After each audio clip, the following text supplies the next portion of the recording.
to study the decomposition of hydrogen iodide. Hydrogen iodide வந்து decomposition ஆனா நம்மளுக்கு என்ன கிடைக்கும் அப்படின்னா H2 plus I2. அப்போ இங்கே வந்து 2HA போடணும். ஃபர்ஸ்ட் எப்பவுமே ஈக்குவேஷனை எழுதிக்கோங்க. ஓகேவா? So a student fills an evacuated 3 liter flask. So volume என்னது 3 liter flask with 0.3 mole of HI. So initial number of moles of HI என்னது 0.3. Okay, initial number of moles of HI என்னது 0.3. ஓகேவா?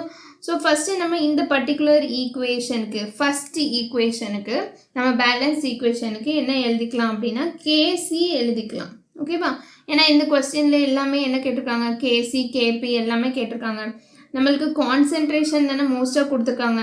So number of moles கொடுத்துருக்காங்க, concentration கொடுத்துருக்காங்க. So first நம்ம கேசி ஈஸியாக கண்டுபிடிச்சிக்கலாம். கேசி கண்டுபிடிச்சிட்டோன்னா அதுலேருந்து KP கண்டுபிடிச்சிக்கலாம்ல. எதுனாலுமே நீங்கள் ஃபஸ்ட்டு கண்டுபிடிக்கலாம். பட் தென் கொஸ்டினில் வந்து கான்சென்ட்ரேஷன் கொடுத்துருக்கிறதுனால நான் கேசி ஃபஸ்ட்டு எழுதுகிறேன்.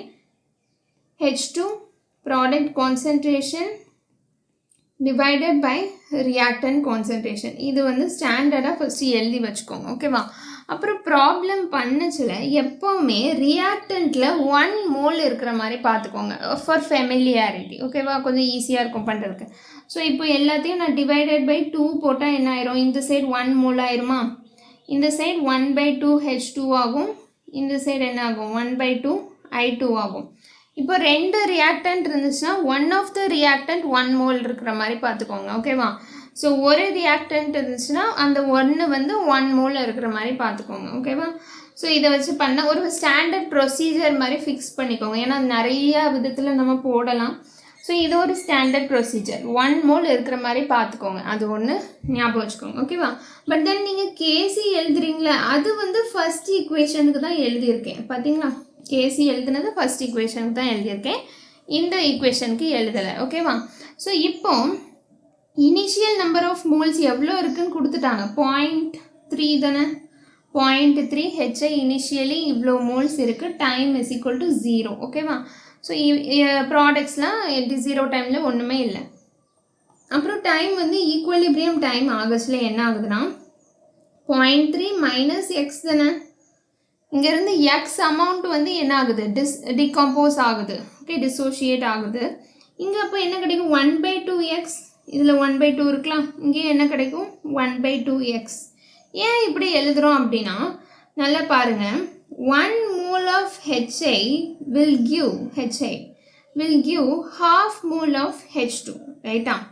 அப்போது இங்கே HIலேருந்து எவ்வளோ டிசோஷியேட் ஆகிருக்கு, x moles டிசோஷியேட் ஆனால் எத்தனை moles, y moles of H2 கிடைக்கும். கிராஸ் மல்டிப்ளை பண்ணுங்கள். y இஸ் ஈக்குவல் டு என்னது x/2, 1/2x. அதனால தான் 1/2xன்னு போடுறோம். இது ஒரு சின்ன கால்குலேஷன் தான். ஏன் 1/2x போடுறீங்க அப்படிங்கிறதுக்கு நான் சொல்கிறேன். 1 மோல் இவ்வளோ தருதுன்னா x மோல் டிசோஷியேட் ஆனால் எவ்வளோ தரும் அப்படிங்கிறத நீங்கள் கிராஸ் மல்டிப்ளை பண்ணி கண்டுபிடிச்சிடலாம். இல்லை டைரெக்டாக கூட போட்டுடலாம். 1/2 இருக்குது, ஸோ 1/2x. அடுத்த கொஸ்டினில் என்ன கொடுத்துருக்கு பாருங்கள். allows the reaction to proceed at 500 at equilibrium. At equilibrium, he found the concentration of HI is 0.05. இதுதானே ஈக்குவலிபிரியம், இதுதான் ஈக்குவலிபிரியம். ஸோ இதில் வந்து நான் வந்து ஃபஸ்ட்டு வால்யூமை நான் ஃபஸ்ட்டு வந்து எடுத்துக்கிறேன். இது வந்து நம்பர் ஆஃப் மோல்ஸ் அப்படிதானா. So number of moles divided by volume. Volume என்னது 3 லிட்டர். வால்யூம் என்னது 3 litre. So number of moles divided by volume தான் உங்களுக்கு என்ன கொடுக்கும். So concentration is equal to number of moles divided by volume. ஓகேவா? இப்போ இது வந்து நான் எப்படி எழுதிக்கலாம், 0.3 மைனஸ் எக்ஸ் டிவைடட் பை 3, அதுக்கப்புறமா 3/1/6x அப்படிதானா. இந்த 3/1 இருக்கும், அது 1/3 மேலே போகும். ஸோ 1/6x, இதுலேயும் 1/6x. இதெல்லாம் என்னது concentration at equilibrium. Concentration at first நம்ம பார்த்தது மோல்ஸ், இதில் இருந்தது இந்த ரெட் கலரில் எழுதியிருக்குது. அதுக்கப்புறம் அதை வால்யூமால் டிவைட் பண்ணோம், அப்புறம் தான் உங்களுக்கு கான்சென்ட்ரேஷன் கிடைக்கும். Concentration at equilibrium. ஓகேவா? இப்போ நம்மளுக்கு கொஸ்டின்லேயே கொடுத்துட்டாங்க ஹெச்ஐயோட கான்சென்ட்ரேஷன் அட் ஈக்குவலிபிரியம் என்னது, இது வந்து என்னது 0.05. அப்போ அதை வச்சு X கண்டுபிடிச்சிக்கலாமா. 0.3 minus x divided by 3 into 0.05.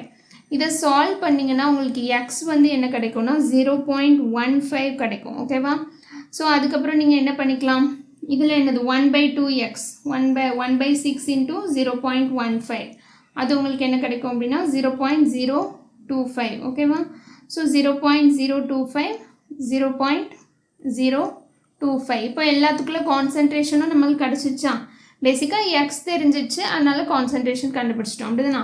So இப்போ கேசியில் சப்ஸ்டியூட் பண்ணலாமா? கேசி என்னது H2 என்னது H2 வந்து 0.025, I2 வந்து என்னது 0.025, HI என்னது 0.05 அது வந்து கொஸ்டின்லேயே கொடுத்துருந்தாங்க அப்படிதானா? அது ஹோல் பார் ஸ்கொயர்.